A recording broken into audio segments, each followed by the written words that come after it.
Hey, welcome to Charlie's Open Mic. Behind the scenes, my name is Charlie Mossbrook, and today I wanted to show you a little bit about how I produce a show from home. Since the pandemic hit, I've been forced to do all the production myself and work alone. I had a videographer, Daryl Branch, who was working with me before, but he's no longer able to come by and do the show, and we can't have any guests. So we moved all the interviews to Zoom, which I think works pretty well, and I'm getting the hang of that and figuring out how to make that really work for me. I have all my performers email me some performances that we can use in the front end of the show. But for my own segments, I needed to still figure out how I was going to film this thing and do it well. So I thought I'd take you behind the scenes and show you a little bit of how that works. Originally, I started with an iPad clamped to a music stand with a capo. Pretty goofy, but now I've graduated a little bit and I'm using some decent lighting and I'm using good camera. I'm using a lavalier here when I'm talking to you face to face. I'm running my sound card directly into my digital audio workstation so I can get the best audio possible. And I thought I'd take you on a little tour of the way things work here. I thought we'd start our tour in my editing station. This is where I sit down and I take all the footage that I have and I put it together and try to compile the show into one cohesive program. And I thought this was an important place for me to begin because when Daryl was shooting the show, he would give me all the raw footage.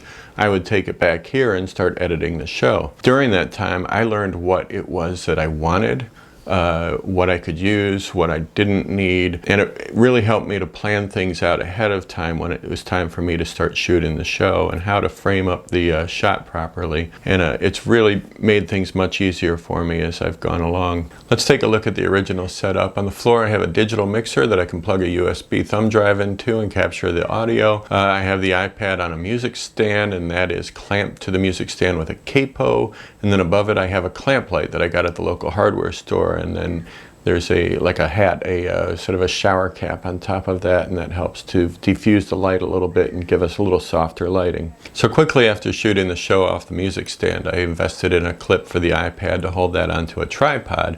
That made things a lot more efficient and made it much easier for me to direct the shot properly. Soon after I started shooting the show on the iPad, I invested a little bit of money. I got a new camera that's a Canon M50 right in the middle there. And then I have a pair of LED panels. Viltrox makes those. They are remote controlled and they are nice stands. I can also put one right behind me, which helps to fill in the light behind me.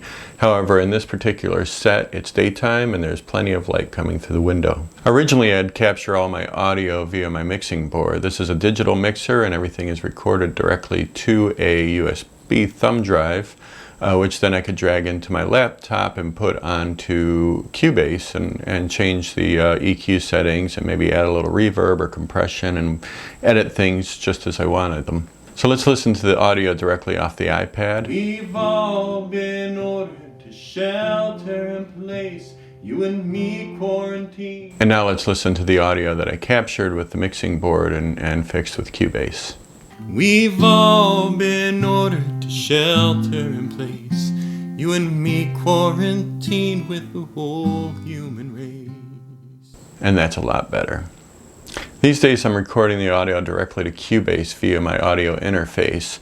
I'm able to take it straight into the digital audio workstation, record it there, and then EQ and compress and do everything I want right inside the computer. Drag that into the editing program and then just match it up with my video. Let's take a listen to the camera audio.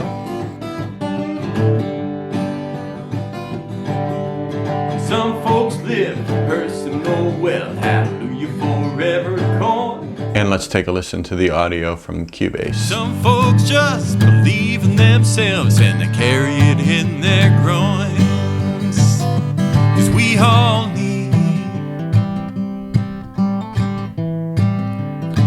something to believe. And obviously the Cubase audio is a lot better. So the main things to consider when you're shooting your video is lighting and audio. I think I was actually getting fairly decent video off the iPad, and I think a phone will work just fine. I prefer to have a dedicated camera where I can control the amount of light that comes into the camera. I've got just so much more control with a good camera. But the iPad wasn't producing horrible results. The audio, on the other hand, it works much better if you have the ability to affect that later on. So in summary, what's really important is good lighting and good audio. Having the ability to record good audio with strong lighting will make your video stand out.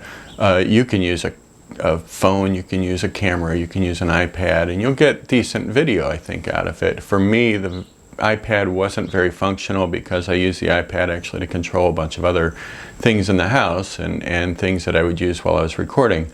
So trying to use the iPad during the video shoots just became problematic. I had to jump from program to program to program. Having a dedicated camera has really just enhanced the way I do things.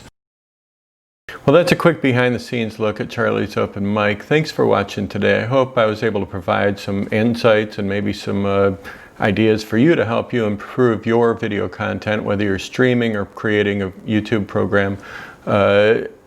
Anyway, I want to see it. I want to see the stuff that you're producing. So please leave links in the comments down below so I can see your videos.